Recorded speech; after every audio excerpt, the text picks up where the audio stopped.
Hello everybody, Buddy Webb, Midland, Texas. Big news today, Midland County Sheriff's Office. This is on Facebook, come out 52 minutes ago. Midland Crime Stoppers, this is about 5 hours ago. Texas Rangers homicide investigation reward, Texas Rangers regarding homicide, okay. New update on 6/9/22, okay. So that's earlier this month, the Texas Rangers have positively identified human remains found in 2013 as Sylvia Smith. Sylvia Smith was last seen on Valentine's Day of 2000. Sylvia has been reported as missing, run away to Midland Police Department by her mother. She was 16 years old when she disappeared. Since discovering the remains in 2013, the Rangers have worked tirelessly on this investigation to give this female her name back. With the assistance of the Midland County District Attorney's Office, DNA was submitted to Parabon Nanolabs Private Labs for advanced DNA analysis. Through working with Parabon's genetic genealogists and interviewing numerous persons who possibly shared DNA with the victim, Texas Rangers were able to identify potential family members in Midland. A DNA reference sample was obtained from the family, and a comparison of the unidentified remains yielded a match, thus identifying the remains as those of Sylvia Smith. Okay. Evidence in this investigation reveals Sylvia died as a result of a homicide. This is now an investigation in the murder of Sylvia Smith. Prior to her disappearance, Sylvia had attended Lehigh, worked at the Golden Corral. Okay, and that was way back 2000. That was about 8 years before I moved over here. Texas Rangers were asking for anyone with information regarding the murder of Sylvia to contact Crime Stoppers, and so let's get the update and all that, okay? And here's the original, the human remains were discovered near an oil field location in Midland County, approximately 10 miles outside of Midland. Remains determined to be a black female, etc., 14, 21 years old. Okay, I posted on their Facebook, and that's what I read to you, and then I'll post this out. It says, "Great job. I recently met with Lieutenant Gray about this murder, since I was suspecting that she may have been the girl that my friend Angie McGee Hurley told me about, who was murdered at an oil show party in October 2010 for refusing to prostitute. Now it looks like we have another girl murdered. I wonder if the same people did it. At the time, Angie was leaving my home on Fair Circle and at the parties in 5 minutes. I knew this because we were talking on the phone when she drove there, and with multiple people documenting saying that tunnels and underground homes are near my home, along with one of them being a recent candidate for Midland Sheriff, plus supporting evidence found on old Google Maps, then we all can be sure the underground homes is where that girl was murdered. I'm not trying to tell law enforcement how to do your job, but it seems like if you would expose these underground homes, then that may just lead to solving this murder and maybe others. I suggest talking to the following people that I've documented as saying they're here. They could ask Rhonda Denman Rogers, who I documented as saying the underground facility is a half block away.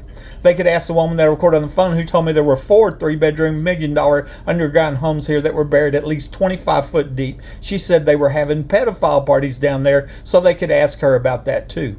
They could ask previous resident Ricky Ronaldo, who told me that him and his brother used to go into the tunnels under my home when they lived here. I got a screenshot of that. They could ask CAD programmer Laylee O'Brien, who told me that she worked on this underground safe house project that was completed in 1987 at a cost of $7.35 million. She said the bushes were connected with installing them.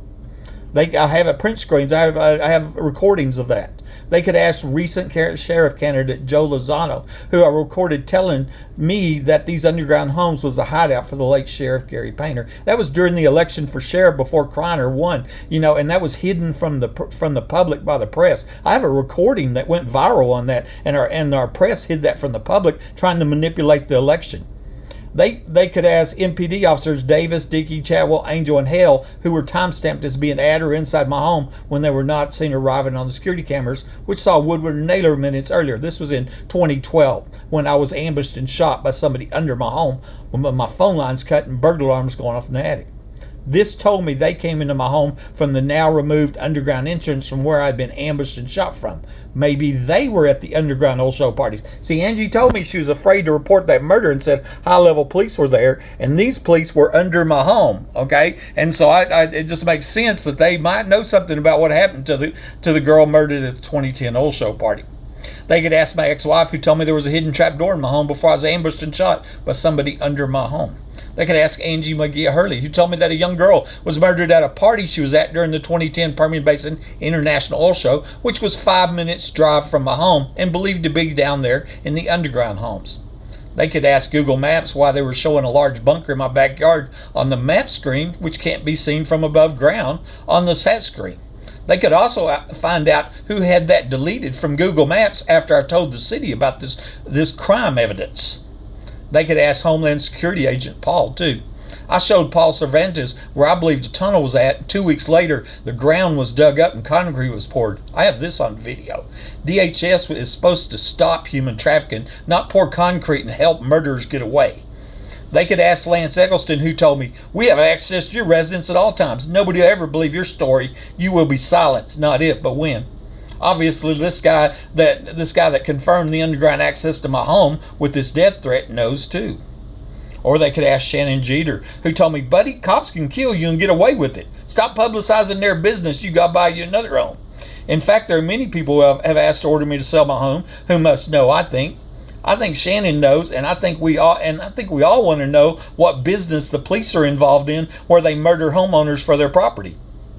Since it's believed these underground homes were hosting the famous and wild oil show parties, then it makes sense that a lot of people would know about them, but only if you want to solve murders, okay? And I put a link to the oil show party murder TikTok that I just posted just a couple days ago. And like I said, I thought it might have been the girl from 2013 right here. I started with that. The remains of a young girl were found in 2013. I just posted that 3 days ago, and then bada bing, bada boom, they identified that girl. Finally, and it only took 22 years or something, and since the missing persons report. This is Buddy Webb, Midland, Texas.